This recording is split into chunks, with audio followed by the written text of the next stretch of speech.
내 차 어떡하지? 일주일밖에 안 됐는데, 아직. 지금 송크루즈가 차를 받은 지 일주일 만에 차를 크게 사고를 내는 바람에 우측 후면 도어 쪽이 완전히 나갔습니다. 그래서 송크루즈가 제일 유명한 카닥에다가 견적을 요청을 해보기로 했는데요. 카닥에다가 요청을 할 때는 두 가지 방법이 있습니다. 일단 한번 보여드릴게요. 카닥 앱을 먼저 실행을 하고요. 네, 이용 내역을 한번 볼게요. 톰크루즈가 똑같이 외장 수리로 해서 두 가지 견적을 냈는데 5월 8일에 견적을 낸 내용이 있고 5월 14일에 낸 견적이 있어요. 받은 견적서를 한번 보도록 하겠습니다. 5월 8일에 일단 제가 이게 비용이 얼마나 나올지를 모르는 상태이기 때문에 일단 비보험 수리로 견적을 요청을 했어요. 일단은 제일 저렴하게는 35만 원부터 제일 비싸게는 73만 원까지 견적이 나왔습니다. 송크지가 사고 난 부분을 보면 이제 요청 내역을 보면 지금 이제 사진이 이렇게 옆으로 돌아가 있는 상태인데 지금 휀더 쪽하고 지금 타이어 윗부분에 까만 가니쉬 부분이 지금 어두워서 사진이 잘 안 보이는데 완전히 떨어져 나가서 너덜너덜거리는 상태예요. 그리고 도어 쪽 하단에 보면 스텝이라는 부분이 있는데 아래쪽 면도 지금 안쪽으로 완전히 휘어 들어가 있는 상태고요. 지금 보시는 것처럼 이 하얀 부분에 이 까만 점점 박혀 있는 부분이 가니쉬가 들어가 있던 부분인데 가니쉬가 완전히 떨어져서 지금 부러지기 일보 직전으로 땅에 이렇게 끌리는 상태가 되었습니다. 그리고 이렇게 아래쪽에 아까 스텝 부분 말씀드린 것처럼 문을 열고 보면 안쪽까지 완전히 페인트가 다 벗겨진 상태고 지금 뒤쪽에 보시는 것처럼 기스가 이렇게 심하게 나 있는 상태예요. 도어 쪽은 완전히 갈아야 될 것 같고 스텝이나 이런 부분들 판금이나 새롭게 도장을 해야 되는 부분인 것 같은데 지금 보면 가장 저렴하게 35만 원부터 73만 원까지 이렇게 견적이 왔고요. 비보험 수리라고 되어 있는데 이제 각각의 상세 업체 이름을 클릭을 하면 견적서 내용을 보실 수가 있습니다. 지금 수리비에서 후도어부터 후 팬더, 스태프 이렇게 수리를 하는 걸로 되어 있고 판금, 보수 도장, 그리고 부분 도장 이렇게 되어 있죠. 후 팬더 같은 경우에 완전히 지금 긁히거나 한 부분이 심하기 때문에 그냥 도장 후 해결되지 않을 것 같은데 이렇게 부분 도장이라고 칠만하는 걸로 이렇게 견적이 와 있어요. 가장 저렴한 견적서를 한번 보도록 할까요?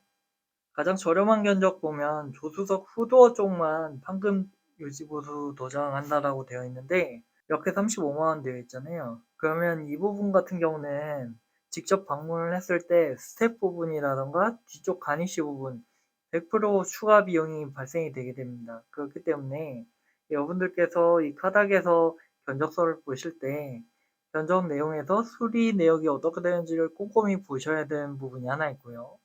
그리고 두 번째는 업체에 방문했을 때 추가 수리비가 나오지 않으려면 최대한 사진을 자세하게 찍어야 되고 요청 내역을 적으실 때 송크루즈 같은 경우는 상세 설명에 뭐 예시에 나온 대로 따라하다 보니까 주차장 돌다가 그냥 기둥에 우측 후면 도어를 부딪혔어요 정도를 요청을 했는데 이 상세 설명에다가 어느 부위가 얼만큼 손상됐는지를 최대한 꼼꼼히 적어주시는 게 좋습니다. 자, 송크루즈가 두 번 서로 다른 견적을 요청을 드렸다고 하는데 이 비보험 수리로 처음에 한번 요청을 했어요. 그 다음번에 5월 14일에 다시 한번 견적 요청을 했습니다.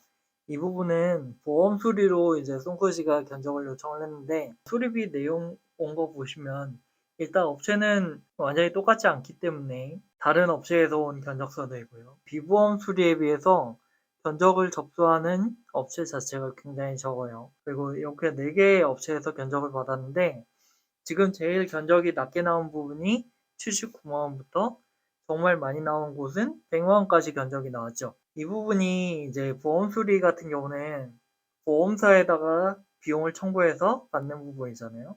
그러다 보니까 송크루즈가 확인을 해보니까 비보험 수리일 경우에는 조금 더 업체에서 할인을 해주면 고객들이 그 다음번에 그 업체를 찾아올 가능성이 높아지기 때문에 업체 쪽에서 실제 비용을 더 할인해주는 이런 부분이 있고요. 보험 수리 같은 경우는 보험사에서 이제 처리를 하다 보니까 보험사에다가 비용을 할인해준다라고 해서 보험사가 이 업체 쪽을 더 많이 고객들에게 추천할 이유는 없겠죠, 사실. 그러다 보니까 그런 부분 때문에 보험 수리할 때는 실제 수리에 드는 모든 비용을 다 정가로 그대로 보험사에다가 청구하는 이런 부분이 있습니다. 그러다 보니까 실제로 비보험 수리하고 보험 수리의 견적이 다르게 나오는 부분이 있어서 이 부분 여러분들 참고하시면 좋을 것 같고요. 또 크지가 한번 들어가서 보겠습니다. 일단 평촌 오토자동차 견적서를 한번 볼까요? 상대 견적서를 보면 수리비 일단 75만 원 나오고요. 조수석 후도하고 후엔더 부분 판금하고 보수 도장을 해야 된다고 나와 있네요. 부품가 별도 가니쉬 완전히 떨어져서 땅에 끌리고 있는 상태이기 때문에 이 부분 수리를 해야 되겠죠. 가니쉬에 대한 부품가 3만 원, 그리고 도어 몰딩 부분 다시 몰딩을 해야 되는 부분 때문에 부품을 구매해야 된다고 되어 있습니다. 아까 그 비보험 수리 쪽에 보시면 이런 부품가 같은 것들이 하나도 기록이 안 되어 있어요. 그렇기 때문에 비보험 수리로 했을 때, 실제 방문했을 때는 이 부분에 대한 부품가라던가 이런 것들이 당연히 추가 비용이 발생될 수밖에 없다라고 볼 수밖에 없을 것 같고요.